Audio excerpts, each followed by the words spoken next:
Go ahead. Some friends of mine shared with me a story from their trip to Japan several years ago.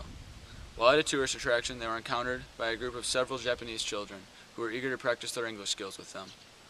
That drive and eagerness to learn is commonplace in Japan, where the educational system is very different from ours here in the United States.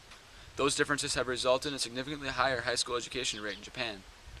The national graduation rate in the United States for the class of 2007 was 78%, while the national graduation rate in Japan for the same year was 93%. This is according to Education at a Glance. The educational system that we Americans are familiar with differs greatly from the Japanese educational system. Today I'd like to discuss with you the educational system in Japan, how it differs from ours here in the United States, how the educational system in Japan has impacted Japanese culture, and how each system measures up in terms of achievement. The general grade level structure in Japan is very similar to the one we are familiar with here in the United States. Grade level structure is divided into 6-3-3-4. That's 6 years of elementary education, 3 years of junior high school, 3 years of high school, and 4 years of university schooling. This source is according to the Japanese educational system. Each school year starts in April. It lasts for 3 terms with 2 short breaks. The first break is in spring and the second break is in winter. The first break is in winter, second break is in spring. There's a 1-month-long summer break. Beyond the general structure of the grade levels in the school calendar, there are very few similarities. The unique hallmarks of Japanese education include rote learning, which is learning by memorization. Rote learning is just to recite basically information in order to take these tests, which determines the student's fate in Japanese schooling. In the United States, it's different. It involves more creativity and free thinking. Japanese education also has children we call trade school kids. These are kids who don't necessarily care about taking the exams. They're more focused on going to trade schools, such as a school for interior design, where taking entrance exams aren't necessarily as important to them, and they can go to different schools around the world.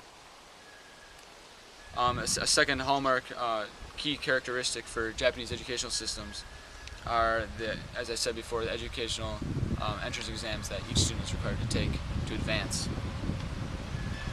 Students also go to preparation schools for these exams, which are intense schools called juku schools, which is outside of the regular schools to prepare for these entrance exams. Japanese education affects students by providing a lot of pressure. Not passing the entrance exam is a source of shame for the student and their family. Many students are stripped of their creativity and initiative. This is according to author Kevin Burns. As the students get older and become adults, they're unable to make their own decisions. They struggle with forming their own opinion, and this is all contributed to rote memorization. An example of rote memorization would be photosynthesis, for example. There are many processes that you have to take in order to understand this. In the United States, children would go on a field trip to learn about how plants grow and the process of photosynthesis. We'd also use textbooks and learn the definitions beforehand and whatnot. For Japanese educational systems, it's purely textbook. They learn things word for word, and so they're able to recite it perfectly for the entrance exams. They're not really getting a full understanding as we would here in the United States. While the Japanese system may sound rigid to us here in America, it does get results. A comparison of graduation rates is 93% of Japanese students graduate from high school, compared to only 78% in the United States.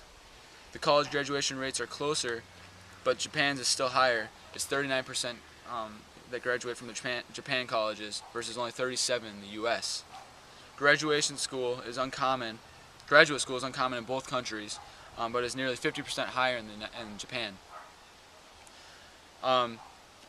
Concluding, the Japanese and American educational systems have many superficial similarities, but as you look deeper, you'll see many differences. Japan does have higher graduation rates, but they also have a higher volume of learning without much depth. In the United States, we have a lot of depth in our learning. It involves much creativity and free thinking, and it's not as competitive as Japan, one of the most intense and complex educational systems in the world. But maybe with our creativity and free thinking, we can learn from Japanese educational system and try to apply some of their styles. Their competitiveness is very thorough, and I believe that the United States can learn something from Japanese culture and educational systems.